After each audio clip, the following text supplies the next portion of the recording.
Hello everyone. तो हम लोग एनवायरनमेंट एंड इकोलॉजी कर रहे थे। इस वीडियो में हम एजेंडा 21 पहला स्टार्ट करेंगे, ठीक है। तो नोट्स देख लेते हैं पहले एजेंडा 21 का। देखिए, ब्राज़ील की राजधानी रियो डी जेनेरियो, ठीक है। ब्राज़ील की राजधानी एजेंडा 21 जैसे ही आएगा आपको याद रखना होगा कि ये ब्राज़ील की राजधानी रियो डी जेनेरियो में 1992 में पर्यावरण और विकास सम्मेलन आयोजित किया गया था। पहली बार क्या हुआ, 1992 में ब्राज़ील की राजधानी रियो डी जेनेरियो में पर्यावरण और विकास का एक सम्मेलन आयोजित किया गया था। इसे अर्थ समिट भी कहते हैं। तो यही रियो डी जेनेरियो वाले को अर्थ समिट भी कहते हैं, ठीक है। अर्थ समिट भी कहते हैं, ठीक है। या पृथ्वी शिखर सम्मेलन भी कहते हैं। अर्थ समिट या पृथ्वी शिखर सम्मेलन भी कहा जाता है। यह सम्मेलन स्टॉकहोम सम्मेलन, ठीक है, स्टॉकहोम सम्मेलन की 20वीं वर्षगांठ मनाने के लिए आयोजित किया गया। यानी कि स्टॉकहोम सम्मेलन पहले हुआ और उसकी 20वीं वर्षगांठ मनाने के लिए ये जो है अर्थ समिट जो है और यह शिखर सम्मेलन हुआ, ठीक है। स्टॉकहोम कब हुआ होगा फिर, तो 1972 में हुआ होगा, ठीक है। क्लियर है, क्योंकि 20वीं वर्षगांठ मनाई गई थी।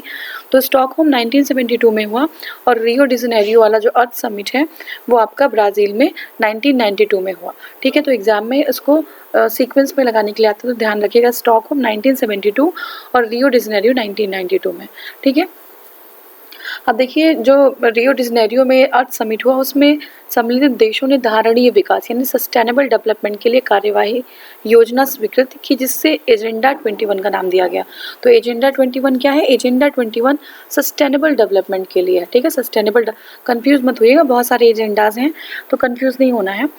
एजेंडा 21 किसके लिए है? सस्टेनेबल डेवलपमेंट के लिए है। रियो डी जेनेरियो में ही सस्टेनेबल डेवलपमेंट की बात पहली बार की गई और वहीं पे एजेंडा 21 जो है इसको नाम दिया गया, ठीक है। ये धारणीय विकास के लिए एक वैश्विक कार्य योजना है। यह पारिस्थितिकी विनाश तथा आर्थिक असमानता को समाप्त करने पर बल देता है, ठीक है। जो इकोलॉजिकल जो है जिस तरीके से डिस्ट्रॉय हो रहा है, उसका विनाश हो रहा है और इकोनॉमिक इनइक्वलिटी है, तो उसको बराबर करने के लिए जो है उसको जो है ये फोकस करता है मेनली, ठीक है। तो अब देखिए, हाँ, तो देखिए यहाँ पे है स्टॉकहोम सम्मेलन 1972। स्टॉकहोम सम्मेलन 1972 ये पहले हुआ था, 1972 में हुआ था। एक बार मैं रिवीजन कर रही हूँ क्योंकि ये बहुत ही इंपॉर्टेंट है, ये एग्जाम में आता है जो है सीक्वेंस में लगाने के लिए। तो स्टॉकहोम सम्मेलन 1972 20वीं वर्षगांठ 1992 में मनाई गई अर्थ समिट के रूप में, और उसके बाद समझौता हुआ उसी में, अर्थ समिट में ही, रियो डी जेनेरियो में ही समझौता हुआ एजेंडा 21। इस पे जो है समीक्षा, इसके 5 वर्ष पर समीक्षा हुई, अर्थ समिट +5, अर्थ समिट +5, ठीक है। 1997 में 5 साल बाद इसकी समीक्षा, जिसको बोलते हैं अर्थ समिट +5, ठीक है। इसके साथ ही पृथ्वी सम्मेलन 21वीं सदी के लिए पर्यावरणीय विकास के लिए कार्यक्रम निर्धारित किए गए, ठीक है। एजेंडा 21 इसको नाम दिया गया। एजेंडा 21 की को कुछ जो है पार्ट में बांटा गया। जैसे एजेंडा 21 का क्या है, पहला जो उद्देश्य है वो है जैविक विविधता का सर्वेक्षण और संकटग्रस्त जीव है उनका संरक्षण, ठीक है। जैविक विविधता का सर्वेक्षण, देखना है कि कहाँ पे जैविक विविधता है, और ऐसा नहीं है कि है तो कुछ दिन बाद ये डिस्ट्रॉय हो जाए, ये जो है एक्सीडेंट हो जाए ये लोग, तो इसलिए उसका संरक्षण भी करना ज़रूरी था। पहली बात तो ये। दूसरी बात, विकासशील देशों में गरीबी निवारण व जनसंख्या नियंत्रण, ठीक है। जो डेवलपिंग कंट्रीज़ हैं उसमें जो पावर्टी क्या है, पावर्टी इरेडिकेशन और जो है पॉपुलेशन कंट्रोल, ठीक है। पहले तो जैविक विविधता का सर्वेक्षण, फिर उसकी संकटग्रस्त जो जीव है उनका संरक्षण, ठीक है। फिर विकासशील देशों को से गरीबी निवारण और जनसंख्या का नियंत्रण कर लेना। नेक्स्ट हमारा है पूंजी स्थानांतरण को उदार बनाने पर बल, ठीक है। पूंजी, कैपिटल ट्रांसफर, ठीक है। ये नहीं है कि जो डेवलपिंग कंट्रीज हैं उनको, अब उनके पास फंड ही नहीं रहेगा तो कैसे वो जो है कर पाएंगी, है ना, ना सर्वेक्षण कर पाएंगे और ना संरक्षण कर पाएंगी। तो इसलिए जो डेवलप्ड नेशन है उनको कुछ फंड दें ताकि जैव विविधता का संरक्षण किया जा सके, इसलिए पूंजी स्थानांतरण की बात की गई है। लास्ट हमारा है सबको खाद्य, स्वच्छ जल और सामाजिक सुरक्षा। जितने भी लोग हैं उनको खाद्य, स्वच्छ जल और सामाजिक सुरक्षा प्रदान कराना, ठीक है। तो एजेंडा 21 का ये मतलब मत समझिएगा सिर्फ जो है जैविक संरक्षण की बात की जा रही है। ह्यूमन बीइंग्स को भी फूड, क्लीन वाटर और सोशल जो है सिक्योरिटी प्रोवाइड करना, ये भी लक्ष्य है, ठीक है। तो ये होगा। देखिए क्वेश्चन है एजेंडा 21 के संदर्भ में निम्नलिखित कथनों पर विचार करिए। कथन यह है, यह धारणीय विकास के लिए एक वैश्विक कार्य योजना है। तो बिल्कुल सही है, धारणीय विकास के लिए वैश्विक कार्य योजना है। 2002 में जोहान्सबर्ग में हुए धारणीय विकास पर विश्व शिखर सम्मेलन वर्ल्ड समिट ऑन सस्टेन, तो जोहान्सबर्ग में, ये देखिए कि गलत हो जा रहा हमारा। देखिए यहाँ पे क्या है कि एजेंडा 21 जो है वो धारणीय विकास के लिए वैश्विक कार्य योजना है। ब्राज़ील में हुआ था 1992 में, ना कि 2002 में, ये गलत हो जाता है। तो एजेंडा 21 जो है वो आपका भी हमने एक्सप्लेन भी किया है इसको, कि ब्राज़ील की राजधानी रियो डी जेनेरियो में 1992 में पर्यावरण और विकास सम्मेलन आयोजित किया गया था। ठीक है, इसे अर्थ समिट या पृथ्वी शिखर सम्मेलन का नाम दिया जाता है। इसमें जो देश सम्मिलित देश हैं वो धारणीय विकास के लिए कार्यवाही योजना स्वीकृत करेंगे एजेंडा 21 के नाम से। ठीक है, अब देखिए नेक्स्ट हमारा है जेनेटिक इंजीनियरिंग अनुमोदन समिति का गठन, पर्यावरण संरक्षण अधिनियम। जेनेटिक इंजीनियरिंग, ठीक है, जेनेटिक इंजीनियरिंग अनुमोदन समिति का गठन और पर्यावरण संरक्षण अधिनियम 1986 के अधीन किया गया है। 22 जुलाई 2010 को गजट नोटिफिकेशन के द्वारा जेनेटिक इंजीनियरिंग अनुमोदन समिति यानी कि जेनेटिक इंजीनियरिंग अप्रूवल कमेटी का नाम बदल दिया गया है। ठीक है, तो 22 जुलाई को 2010 को नाम बदल दिया गया, इसका नाम हो गया जेनेटिक इंजीनियरिंग अप्रूवल कमेटी। जो पहले क्या था, पहले आपका था जेनेटिक इंजीनियरिंग जो है जेनेटिक इंजीनियरिंग अनुमोदन समिति का नाम चेंज कर दिया गया है। ठीक है, अब इसके अनुसार इसके अनुसार जो परिसंकट में सूक्ष्म जीव हैं, आनुवांशिक निर्मित जीव हैं, ठीक है, या कोशिका के भी निर्माण, उपयोग, आयात निर्यात, भंडारण, ठीक है, 1989 में आनुवांशिक इंजीनियरिंग अनुमोदन समिति के स्थान पर जेनेटिक इंजीनियरिंग आकलन समिति नाम रख दिया गया। ठीक है, अब नया नाम इसका हो गया जेनेटिक इंजीनियरिंग अप्रेजल कमेटी। देखिए क्या होता था, अभी कुछ दिन पहले अगर आपने न्यूज़ ट्रेस किया होगा तो चाइना के कुछ जो डॉक्टर्स थे, उन डॉक्टर, कुछ नहीं, एक डॉक्टर है कोई, जिन्होंने जेनेटिक चेंजेस करके, ठीक है, क्रिस्पर टेक्नोलॉजी होते है जिससे हम जीन को काट देते हैं और नया जीन हम वहाँ पे जोड़ देते हैं। तो उस टेक्नोलॉजी से एक नए जो है बेबी का निर्माण ही कह सकते हैं उसको, वो जो है इंजीनियर्ड बेबी था। जिस तरीके से आपको फीचर्स चाहिए बेबी के अंदर वो आप डेवलप करा सकते हैं। तो ये जो है एक तरीके से ह्यूमन राइट वायलेशन भी है। ठीक है ना, हर कोई अफोर्ड नहीं कर सकता है, और अगर हर कोई एक जैसा हो जाएगा तो फिर बायोडाइवर्सिटी तो रह ही नहीं जाएगी ना, ह्यूमन बीइंग में भी डाइवर्सिटी नहीं रह जाएगी। ठीक है ना, तो ये चीज़ होगी। आप जिस तरीके से माइंड चाहेंगे उस तरीके से माइंड को डेवलप कर देंगे, जिस तरीके से फिजिकल स्ट्रक्चर चाहेंगे उस तरीके से डेवलप कर देंगे, तो डाइवर्सिटी कहाँ रह जाती है। ठीक है, तो नेचर को हम सीधे चैलेंज नहीं कर सकते हैं। तो ये सारी चीज़ों को ध्यान में रखते हुए इसको जो है ये अप्रेजल कमेटी जो है बनाई गई थी। निम्नलिखित में से कौन पर्यावरण संतुलन के संरक्षण से संबंधित है। ठीक है, पर्यावरण संतुलन के संरक्षण से कौन से संबंधित है, तो देखिए वन नीति, पर्यावरण सुरक्षा अधिनियम 1986, औद्योगिक नीति और शिक्षा नीति। तो देखिए ये जो है हमारे चारों हैं।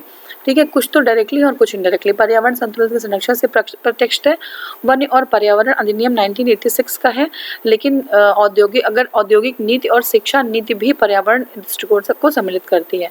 नेशनल ग्रीन ट्रिब्यूनल, ठीक है, उसकी स्थापना जो है 2010 में हुई थी। ठीक है, ये सब हमने कवर किया वो ऑलरेडी।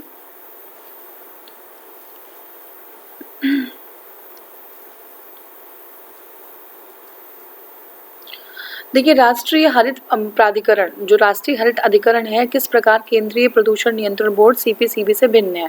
कैसे भिन्न है देखा था हमने, ये आपका है टोटल सिर्फ बी होगा। एनजीटी पर्यावरण न्याय उपलब्ध कराता है और उच्चतर न्यायालयों में मुकदमों के भार को कम करने में सहायता करता है, जबकि सीपीसीबी जो है वो झरनों, कुओं की सफाई को प्रोत्साहित करता है और देश में वायु गुणवत्ता के सुधार लाने के लिए ये लक्ष्य इनका है। ठीक है, तो हम देखते हैं इसको।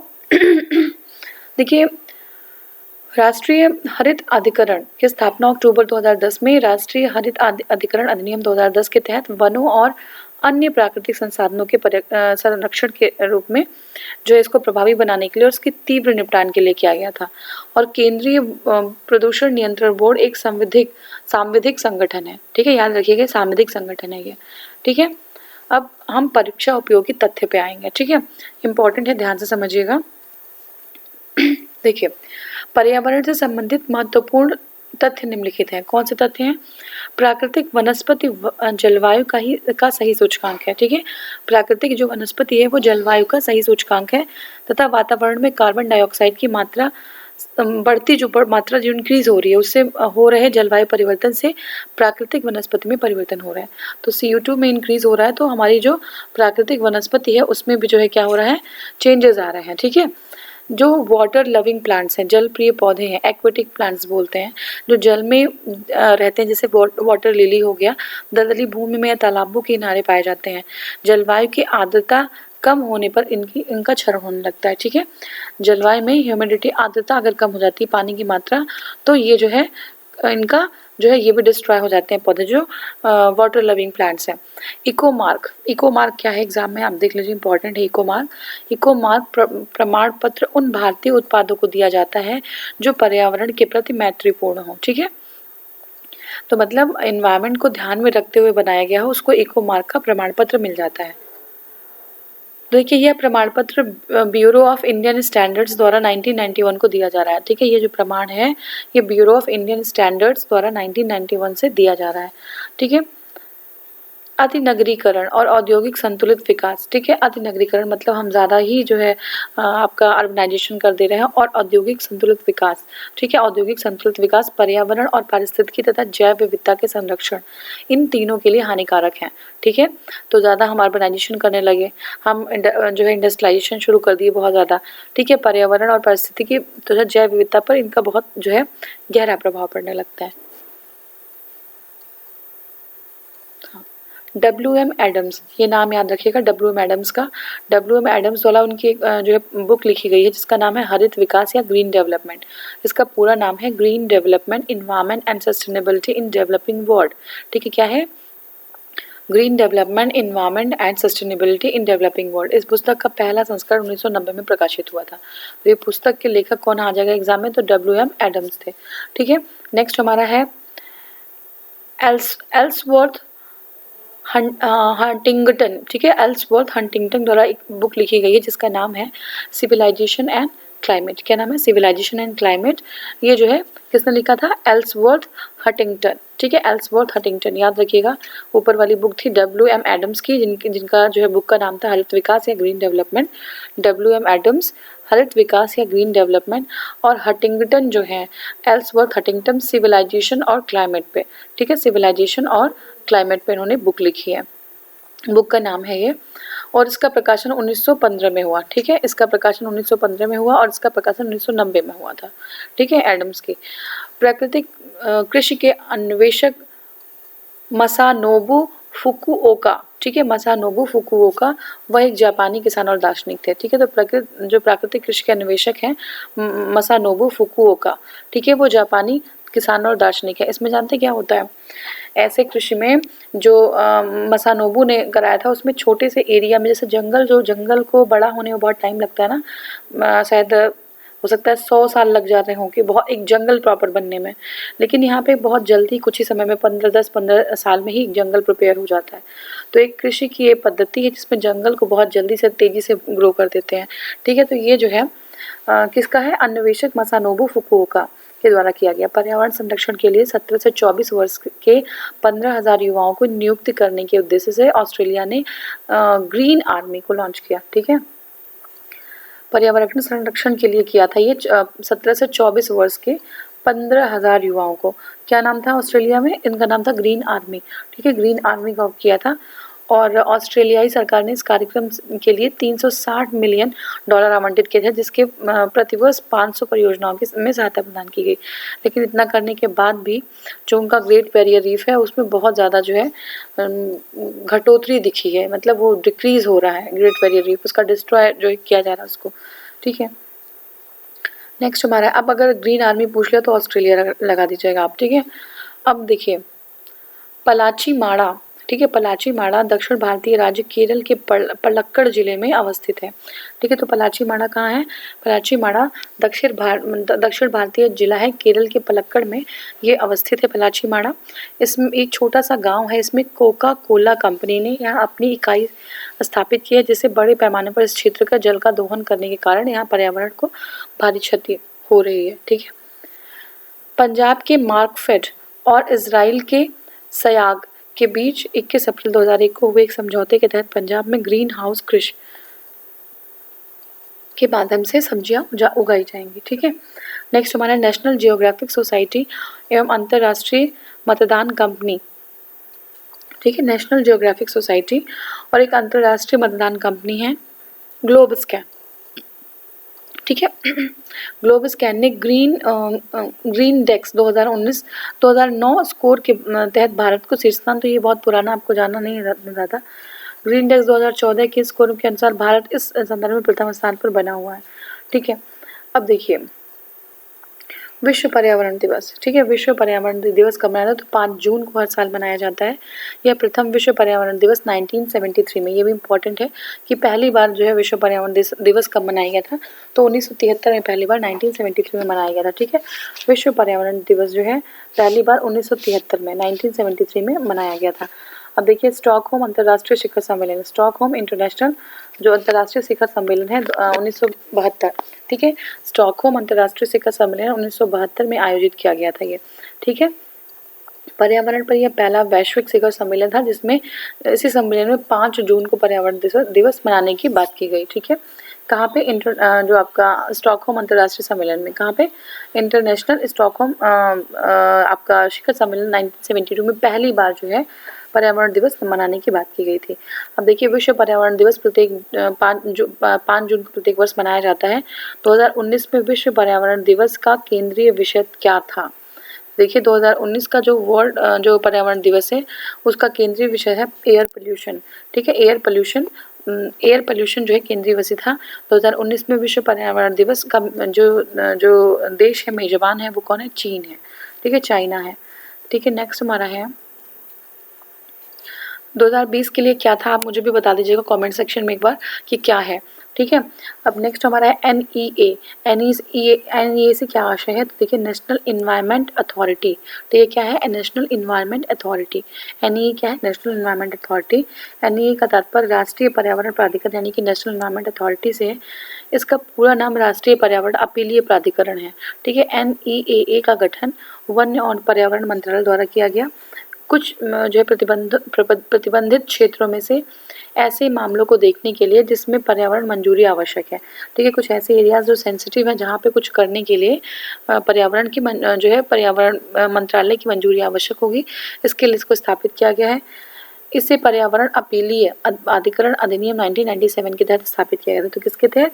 पर्यावरण अपीलीय अधिनियम के तहत जो है 1997 के तहत इसको जो है आपका राष्ट्रीय पर्यावरण अपीलीय प्राधिकरण, ये जो है राष्ट्रीय पर्यावरण अपीलीय प्राधिकरण 1997 के तहत स्थापित किया गया ताकि पर्यावरण संरक्षण अधिनियम 1986 के तहत क्षेत्रों के प्रतिबंध हेतु कुछ उद्योग संचालन या प्रक्रिया या कोई उद्योग है ना या संचालन या प्रक्रियाओं के श्रेणी के संबंध अपीलीय, मतलब कोई भी आपको इंडस्ट्री लगानी हो, कुछ भी ऐसा संचालन करना हो तो पहले आपको जो है यहाँ से परमिशन लेनी पड़ेगी। विश्व मौसम विज्ञान संगठन। ठीक है, विश्व मौसम विज्ञान संगठन का मुख्यालय कहाँ पे है? तो ये आपका है जिनेवा में। ठीक है, विश्व मौसम विज्ञान संगठन का मुख्यालय जिनेवा में है। ठीक है, तो ये जो है WMO, ठीक है, वर्ल्ड मेट्रोलॉजिकल ऑर्गेनाइजेशन बोलते हैं इसको। इसका जो है संगठन है जो ये एक संयुक्त राष्ट्र की एक एजेंसी है, UN की एजेंसी है WMO, और ये जो है पृथ्वी के वायुमंडल की दशा और व्यवहार का अध्ययन करती है। इसका जो है मुख्यालय जो है स्विट्जरलैंड जिनेवा में। नेक्स्ट हमारा क्वेश्चन है UNEP। ठीक है, UNEP का मुख्यालय कहाँ पे? तो UNEP का मुख्यालय नैरोबी में। ठीक है, नैरोबी में है UNEP का मुख्यालय। ठीक है, तो देखिए संयुक्त राष्ट्र पर्यावरण कार्यक्रम UNEP United Nations Environment Programme की स्थापना 1972 में हुई थी। कब हुई थी? 1972 में एनवायरनमेंट को लेकर बहुत सारे काम हुए थे। तो 1972 में स्टॉकहोम कन्वेंशन याद है आपको? कब हुआ था? उसी के आसपास देख लीजिएगा। तो यूनाइटेड नेशन एनवायरनमेंट प्रोग्राम जो है ये 1972 में, इसका मुख्यालय नैरोबी केन्या में है। ठीक है, संयुक्त राष्ट्र पर्यावरण कार्यक्रम UNEP का मुख्यालय कहाँ पे है? तो ये जो है नैरोबी में। UNEP का मुख्यालय कहाँ है? नैरोबी में है। ठीक है, UNEP का मुख्यालय नैरोबी में है। EPA का पूर्ण रूप क्या है? EPA का पूर्ण रूप है environmental protection agency. Environmental protection agency America की संघीय एजेंसी है ये। Green peas international. ठीक है, ग्रीन पीस इंटरनेशनल का मुख्यालय कहाँ पे है? ये है एम्स्टर्डम में। देखिए याद रखिएगा एग्जाम में ऐसे मुख्यालय पूछ लेते हैं। तो अब ये देखिए एग्जाम में आया है तो हुआ है, देखिए UPPC 2015 में। तो ग्रीन पीस इंटरनेशनल मुख्यालय एम्स्टर्डम में है। ठीक है, ये जो है एक गैर सरकारी पर्यावरण संगठन है, ठीक है। इसका मुख्यालय नीदरलैंड के एम्स्टरडैम में है, तो याद रखिएगा नीदरलैंड के एम्स्टरडैम में है ये, ठीक है। हाल ही में संयुक्त राष्ट्र पर्यावरण सभा का चौथा सत्र, ठीक है, UNEA का 4th जो है सत्र कहाँ पे आयोजित किया गया, तो ये जो है नैरोबी केन्या में है, ठीक है।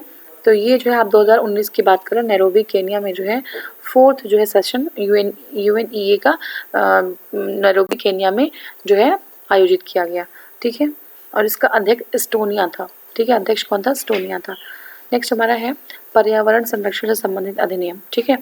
तो उसको देखेंगे। देखिए, पर्यावरण की सुरक्षा के संदर्भ में विभिन्न प्रकार के अधिनियम पारित किए गए हैं। तो जो अधिनियम है उसको एक बार हम देखेंगे। देखिए, पर्यावरण संरक्षण अधिनियम या इन्वायरमेंट प्रोटेक्शन एक्ट 1986, ठीक है। इन्वायरमेंट प्रोटेक्शन एक्ट 1986 भारत में 1986 में पारित हुआ। इन्वायरमेंट प्रोटेक्शन एक्ट 1986 यह संपूर्ण भारत में लागू है, ठीक है। तो 1986 का जो है इन्वायरमेंट प्रोटेक्शन एक्ट याद रखिएगा, ये पूरे भारत में लागू है। भारत में 1986 में पारित हुआ था ये संपूर्ण भारत में है लागू। भारत में पर्यावरण संरक्षण अधिनियम 1986 को छाता विधान, अम्ब्रेला लेजिस्लेशन कहते हैं। बहुत इंपॉर्टेंट आ जाएगा एग्जाम में कि छाता विधान या अम्ब्रेला लेजिस्लेशन किसे कहते हैं, तो कहते हैं इन्वायरमेंट प्रोटेक्शन एक्ट 1986 को या पर्यावरण संरक्षण अधिनियम 1986 को। 1972 में स्टॉकहोम आयोजित हुआ। देखिए यहाँ पे दिया भी हुआ 1972 में स्टॉकहोम जो है आयोजित संयुक्त राष्ट्र के प्रथम मानव पर्यावरण संयुक्त राष्ट्र के मानव पर्यावरण सम्मेलन के निर्णयों को कार्यान्वित करने के उद्देश्य से भारत सरकार के पर्यावरण संरक्षण अधिनियम 1986 को पारित किया गया, ठीक है। तो ये हो गया हमारा। और यह अधिनियम जो है केंद्रीय सरकार को शक्ति क्या देता है, वो ये शक्ति देता है कि वह अधिनियम के उपबंधों के अंतर्गत पर्यावरण की गुणवत्ता में सुधार ले आए, ठीक है। अधिनियम के उपबंधों के अंतर्गत पर्यावरण की गुणवत्ता में सुधार लाए तथा संरक्षण के लिए पर्यावरण प्रदूषण के निवारण, नियंत्रण, उपशमन के उपाय करे, ठीक है। अब देखिए भोपाल गैस त्रासदी के बाद भारत सरकार ने संविधान के अनुच्छेद 253 के तहत पर्यावरण संरक्षण अधिनियम 1986 पारित किया, ठीक है। तो भोपाल गैस जब त्रासदी हो चुकी, ठीक है, उसके बाद अब ये भी पूछ सकता है कौन से अनुच्छेद के तहत जो है पारित किया गया, तो 253 याद रखिएगा, बिल्कुल 253, ठीक है। 253 के तहत पर्यावरण संरक्षण अधिनियम 1986 को पारित किया गया। तो भोपाल गैस त्रासदी कब हुई थी और कौन सी गैस रिस्पॉन्सिबल थी आप बता दीजिएगा, ठीक है। MIS गैस थी। MIS का फुल फॉर्म क्या है बता दीजिएगा। तो भोपाल गैस त्रासदी के बाद भारत सरकार ने संविधान के अनुच्छेद 253 के तहत पर्यावरण संरक्षण अधिनियम 1986 को लागू किया था। अब देखिए इस अधिनियम में पर्यावरण संरक्षण की दिशा में बनाए गए अन्य कानूनों में समन्वय बनाने और उन्हें मार्गदर्शन प्रदान करने में बहुत महत्वपूर्ण भूमिका निभाई। नेक्स्ट हमारा इंजीनियरिंग अनुमोदन समिति, ठीक है। इंजीनियरिंग अनुमोदन समिति का गठन पर्यावरण संरक्षण अधिनियम 1986 के अधीन किया गया है। तो हमारे यहाँ जो इंजीनियरिंग समिति है उसका जो है गठन, उसका जो अनुमोदन है वो 1986 के पर्यावरण संरक्षण अधिनियम के अंतर्गत किया गया है। 22 जुलाई 2010 को गजट नोटिफिकेशन के द्वारा, ठीक है, जेनेटिक इंजीनियरिंग अनुमोदन समिति यानी कि जेनेटिक इंजीनियरिंग अप्रूवल कमेटी का नाम बदल दिया गया है। इसके अनुसार परिसंकट में सूक्ष्म जीवों, अनुवांशिक निर्मित जीवों और कोशिकाओं के निर्माण, ये हमने अभी डिस्कस किया था। तो इन सब चीज़ों में कोई भी काम होता है तो जेनेटिक इंजीनियरिंग अप्रेजल कमेटी का जो है परमिशन लेना पड़ेगा। नेक्स्ट हमारा है पर्यावरण संतुलन, ठीक है। पर्यावरण संतुलन के संरक्षण से प्रत्यक्षतः वन नीति और पर्यावरण सुरक्षा अधिनियम 1986 का है, ठीक है। पर्यावरण संतुलन के संरक्षण से प्रत्यक्षतः संबंध जो है वन नीति और पर्यावरण सुरक्षा अधिनियम 1986 का है, जबकि औद्योगिक नीति और शिक्षा नीति में भी पर्यावरणीय दृष्टिकोण को शामिल किया गया है, ठीक है। राष्ट्रीय हरित न्यायाधिकरण अधिनियम राष्ट्रीय हरित न्यायाधिकरण अधिनियम 2010, ठीक है। प्लीज़ एक्सक्यूज मी, मेरी आवाज़ थोड़ी सी शायद बहुत क्लियर नहीं आ रही हो, लेकिन प्लीज़ आप ध्यान दीजिएगा जो मैं पढ़ा रही हूँ आप इसको कवर करिएगा, आवाज़ में थोड़ी सी प्रॉब्लम हो सकती है, ठीक है। देखिए पर्यावरण हरित न्यायाधिकरण अधिनियम 2010, ठीक है। 2010 भारतीय संविधान के अंतर्गत दिए गए नागरिकों को स्वच्छ पर्यावरण में रहने का अधिकार देती है, ठीक है। तो अब एग्जाम में अगर आए कि स्वच्छ पर्यावरण में रहने का अधिकार कहाँ से मिला है, तो राष्ट्रीय हरित न्यायाधिकरण अधिनियम 2010, जो जीवन के आधार, जो जीवन का आधार आर्टिकल 21 है, इसमें अंतर्निहित है। ठीक है, इस अधिनियम के द्वारा, यानी कौन सा अधिनियम के द्वारा, पर्यावरण जो आपका संरक्षण अधिनियम है। ठीक है, पर्यावरण राष्ट्रीय हरित न्यायाधिकरण अधिनियम, ठीक है, सॉरी, राष्ट्रीय हरित न्यायाधिकरण अधिनियम 2010 के द्वारा देश के में एक राष्ट्रीय हरित न्यायाधिकरण एनजीटी का गठन किया गया। इसमें वर्तमान में जो अध्यक्ष हैं उसके वो उस समय थे कुमार गोयल, आदर्श कुमार गोयल। ठीक है, अभी भी शायद आदर्श कुमार गोयल। हाँ, राष्ट्रीय हरित न्यायाधिकरण की स्थापना राष्ट्रीय हरित न्यायाधिकरण अधिनियम 2010 के तहत 18 अक्टूबर 2010 को की गई थी। 2010 तो हमें पता होता है, लेकिन 18 अक्टूबर भी याद रखिएगा, एग्जाम का कुछ पता नहीं, पूछ ले कि किस डेट में हुई थी। ठीक है, तो 18 अक्टूबर 2010 में जो है इसकी स्थापना हुई थी, एनजीटी की। इसका काम क्या था? इसकी स्थापना पर्यावरण बचाव, वन संरक्षण और अन्य प्राकृतिक संसाधन जैसे पर्यावरण से संबंधित किसी भी कानून के प्रवर्तन, कोई पीड़ित व्यक्ति है, कोई जो है संपत्ति क्षतिग्रस्त हो गई है, क्षतिपूर्ण जो है उसकी क्षतिपूर्ति करने के लिए, इससे जुड़े मामलों को प्रभावी रूप से जो है निपटारा करने के लिए इसको किया गया है। ठीक है, अब देखिए, न्यायाधिकरण जो है ये हमारा पर्यावरण के मामलों में बहुत तेजी से जो है पर्यावरण न्याय देंगे, और उच्च न्यायालय में जो मामले जो है लंबित हैं, जो पहले से ही पड़े हुए हैं, उनको जो है उनका भार कम कर देंगे। अब क्वेश्चन हमारा है, भारत में पर्यावरण संरक्षण अधिनियम पारित हुआ। पर्यावरण संरक्षण कब पारित हुआ? 1986 में। ये 1986 बहुत ही इंपॉर्टेंट जो है आपका ईयर है, इसको मत भूलिएगा। ठीक है, तो भारत में पर्यावरण संरक्षण अधिनियम 1986 में पारित हुआ। ठीक है, अब देखते हैं। तो इन्वायरमेंटल प्रोटेक्शन एक्ट 1986 भारत में 1986 में पारित हुआ था। संपूर्ण भारत में पूछेगा कि नॉर्थ ईस्ट में लागू है, ये साउथ में लागू है, जहाँ पे ज़्यादा वो है आपका पर्यावरण वन, वहाँ लागू है, ऐसा नहीं है, पूरे भारत में ये लागू है।